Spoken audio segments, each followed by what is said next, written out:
வணக்கம். ராதே கிருஷ்ணா. கௌரா ஃபவுண்டேஷன் மூலமாக பல ஆயிரக்கணக்கான மக்கள் பயனடைஞ்சிட்ருக்காங்க. மனவூக்க பயிற்சி எடுக்கிறோம். ஸோ இது என் பேர் நிவேதா. ஸோ நிறைய பேருக்கு தெரியும், நிறைய பேருக்கு தெரியாது. ஸோ புதுசாக பார்க்குறீங்க அப்படின்னா சப்ஸ்கிரைப் பண்ணி வச்சுக்கிட்டிங்கன்னா உங்களுக்கு நிறையா வீடியோஸ் அப்லோட் ஆகிட்டே இருக்கும். நிறைய விஷயங்கள் லேர்ன் பண்ணிக்கலாம். ஸோ உங்களுக்கு நான் பேசுகிறது வச்சே தெரியும் எவ்வளோ விஷயங்கள் காலையில் டைமில் நாங்கள் கொடுப்போம் அப்படின்னு. திங்கள் முதல் வெள்ளி வரை காலையில் 6:30 மணிக்கு வந்தீங்கன்னா 7:50 55 வரைக்கும் உங்களுக்கு ஆன்லைன்லேயே ஒரு ரேடியோ கேட்டுட்டு நீங்கள் எப்படி வேலை செய்யலாமோ அது மாதிரி பகவத்கீதையை ரொம்ப எளிமையாக நீங்கள் கேட்டுட்டு பயனடைய முடியும். இப்படி ஆயிரக்கணக்கான பேர் பயனடைஞ்சிருக்காங்க. அந்த ஸ்லோகங்களுக்கு அவ்வளோ மதிப்பு இருக்குது, அவ்வளோ முக்கியத்துவம் இருக்குது. இப்போ 14வது சாப்டர் போயிட்டுருக்கு. நிறைய பேர் கேட்குறீங்க எப்படி நாங்கள் 14 சாப்டரில் திடீர்னு நாங்கள் படிக்க முடியும் அப்படின்னு. ஸோ எந்த சாப்டரில் எந்த இடத்துல வந்தீங்கனாலும் புரியும். ஸோ உடனடியாக இணைஞ்சிருங்க. கிளாஸில் கேட்டு பாருங்கள். ஸோ இன்னும் நிறைய குழப்பங்கள் இருக்குது, நிறைய பிரச்சனைகள் இருக்குது அப்படின்னு சொல்லி நினச்சிட்டே இருந்தீங்கன்னா உடனடியாக இப்போவே சேர்ந்துருங்க. இப்போ 14வது அத்தியாயம் போயிட்டுருக்கு. ஸோ ரொம்ப இன்ட்ரெஸ்டிங்காக 3 குணங்கள் இருக்குதுன்னு சொல்லிட்டு பகவான் பேசுகிறாரு. ஸோ பூயக பிரவக்ஷாமின்னு சொல்லிட்டு திரும்ப உனக்கு இந்த கருத்துக்கள் எல்லாம் நான் சொல்ல போகிறேன். ஏன்னா பரம் ஞானம், உத்தம ஞானம், ஞானானாம் ஞானம்னு சொல்லி இந்த ஞானம் இப்போ கொடுக்க போகிற விஷயம், இப்போ பேச போகிற விஷயமே ரொம்ப முக்கியமான விஷயம்னு சொல்லி தான் பேசுகிறாரு. ஸோ அதில் என்னதான் அப்படி பேசுகிறாருன்னு பார்த்தீங்கன்னா சத்வம், ரஜஸ், தமஸ்ன்னு சொல்லிட்டு 3 குணங்கள் பற்றி பேசுகிறாரு. நிறைய பேர் கேள்விப்பட்டிருப்பீங்க, நிறைய பேருக்கு அதை பற்றி தெரியாது. ஸோ சத்வ குணம் அப்படின்னா என்னென்னா ரொம்ப பொலைட்டாக, சாஃப்டாக, ரொம்ப அமைதியாக போகிறது எல்லாமே சத்வகுணம்.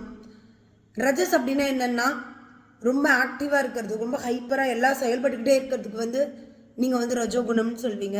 அடுத்து தமோ குணம். தமோ குணம் எப்படி இருக்கும்னு கேட்டிங்கன்னா தமஸ் ரொம்ப லேசினஸ், அதிகம் உறக்கம் இருக்கும், சோம்பல் இருக்கும். நீங்கள் ரொம்ப நேரம் தூங்கக்கூடாது, அதாவது ரொம்ப கம்மியாக தூங்கக்கூடாது. இதை பற்றி பகவான் பேசல. 6th சாப்டரில் தூக்கம் பற்றி தனியாக பேசியிருப்பார். இந்த இடத்துல நித்ராபிகின்னு சொல்லிட்டு கிருஷ்ணா பேசுகிறாரு. என்ன சொல்கிறாருன்னா தமோக்கு கண்டிப்பாக சோம்பல் அப்படிங்கிறது உருவாகும் அப்படிங்கிறார். ஸோ இந்த 3மே இருக்கும்.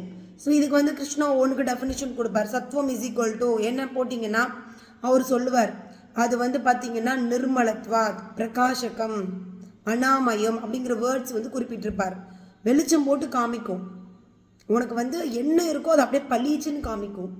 சத்வம் ரஜஸ் அதாவது ரஜஸ் தமஸ் கலக்காமல் கரெக்டாக வெளிச்சம் போட்டு காமிக்கும். ரொம்ப சூப்பராக இருக்கும் சத்வம் அப்படின்னு சொல்லிட்டு சொல்லுவார். அதே மாதிரி நீங்கள் ரஜஸ் பார்த்தீங்கன்னா ஒரு பொருளை வேணும்னு ஈகர்னஸ்க்காக அவங்க அழகாக பகவான் திருஷ்ணாங்கிற ஒரு வார்த்தை உபயோகப்படுத்தி வைப்பார். அந்த வார்த்தையில் என்னென்னு பார்த்தீங்கன்னா ராகாத்மகம் திருஷ்ணா அப்படின்னு சொல்லிட்டு பகவான் என்ன சொல்லியிருப்பாருன்னா அவங்க ரொம்ப ஆக்டிவாகவே இருப்பாங்க, எப்போவுமே செயல்பட்டுக்கிட்டே இருக்கணும்னு நினைப்பாங்க, அந்த பொருள் அடைகிறதுக்குன்னு சொல்லியிருப்பார். அதே மாதிரி நீங்கள் தமோ பார்த்தீங்கன்னா இவங்க எல்லாருமே பார்த்தீங்கன்னா ரொம்ப பிரமாதக அப்படின்னு சொல்லுவார். ஏன்னா ரொம்ப கேர்லெஸ்ஸாக இருப்பாங்க. தமிழில் வர பிரமாதம் கிடையாது, சான்ஸ்கிரிட்டில் பிரமாதகன்னா ரொம்ப கேர்லெஸ்ஸாகவே இருப்பாங்க. இன்னொன்று நித்ராபிகி. நித்ராபிகின்னு என்னென்னா உறக்கம் அதிகமாக தூங்கிட்டே இருப்பாங்க. ஸோ இந்த மாதிரியான விஷயங்கள் எல்லாம் பகவான் கிருஷ்ணர் சொல்கிறார். அது மாதிரி ஆலசியம், சோம்பலாகவே இருப்பாங்க. ஸோ இது எல்லாமே தமோ குணம் இருக்கிறவங்களுக்கு அதிகமாக இருக்கும் அப்படின்னு சொல்லிட்டு நம்ம கண்டிப்பாக இந்த 3 குணங்களையும் கடந்து மேலே வரணும் அப்படிங்கிறத பற்றியெல்லாம் பேசுவார். ஸோ டெய்லியும் நீங்கள் கேட்டிங்கன்னா தான் புரியும். ஸோ நம்ம எந்த குணத்தில் இருக்கிறோம், நம்ம குணங்களை நம்ம மாற்றிக்க முடியுமா முடியாதா அப்படிங்கிறத பற்றியெல்லாம் நிறைய விஷயங்கள் நீங்கள் தொடர்ந்து கிளாஸ்க்கு வந்தீங்கன்னா தான் புரியும். ஸோ நம்ம குணங்களில் பார்த்தீங்கன்னா 3 குணமும் ஒரே டைமில் வெளிப்படாது. உடனே சத்வம் இருக்கும், உடனே ரஜஸ் இருக்கும், ஏதாவது தமஸ் இப்படி தான் இருக்கும். சரிங்களா? ஒரு தமஸ் மேலே வரணும்னா உங்களுக்கு சத்வாவும் ரஜஸும் கீழே இருக்கணும். ரஜஸ் மேலே வரணும்னா சத்வாவும் தமஸும் கீழே இருக்கணும். சத்துவம் மேலே வரணும், ரஜஸும் தமஸும் கீழே இருக்கணும். இந்த மாதிரி ஒன்று மேலே வரணும்னா மற்ற 2 கீழே இருக்கணும். அது மேலோங்கி மேலே வரும். ஸோ கிருஷ்ணா என்ன சொல்கிறாருன்னா ஸோ இந்த குணங்கள்லாம் மேலோங்கி வருது, நம்ம குணங்களை நம்ம மாற்றிக்கணும். 3க்குமே மைனஸும் இருக்குது, ப்ளஸ்ஸும் இருக்குது. 3 நமக்கு தேவையாகவும் இருக்கும், தேவையான அளவுக்கு பயன்படுத்திக்கணும். ஸோ இதுக்கு என்ன உனக்கு தேவையாக இருக்கும் அப்படின்னு பார்த்தா 50% உனக்கு முயற்சி, 50% உன்னுடைய முயற்சி, அகெயின் 50% உன்னுடைய கர்ம வினையாக இருக்கலாம். ஸோ எனிகோ எதுவாக இருந்தாலும் நம்ம எதனால் நம்ம தப்பு பண்ணணும், நமக்கு குணங்கள் மேலோங்குதுங்கிறத பற்றி நமக்கு கவலை இல்லை.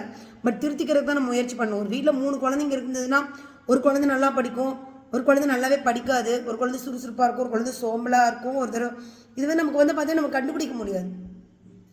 ஸோ இது என்ன அப்படின்னு சொல்லி கேட்டிங்கன்னா, பகவான் சொல்கிறாரு ஒவ்வொன்றும் ஒவ்வொருத்தரும் ஒவ்வொரு மாதிரி தான் இயல்பாக இருப்பாங்க. அவங்க இயல்பை நீங்கள் மாற்றவே முடியாது. ஸோ இதெல்லாம் வந்து முன் ஜென்மத்தில் வந்து அப்படி கேரி ஃபார்வர்டாக இதை வருது. எந்த குணங்களோட நம்ம ஒருத்தர் இறக்குறோமோ அந்த குணங்களோட ஆதிக்கத்தில் திருப்பி அடுத்த பிறவி இருக்கும்னு கிருஷ்ணர் சொல்கிறார்.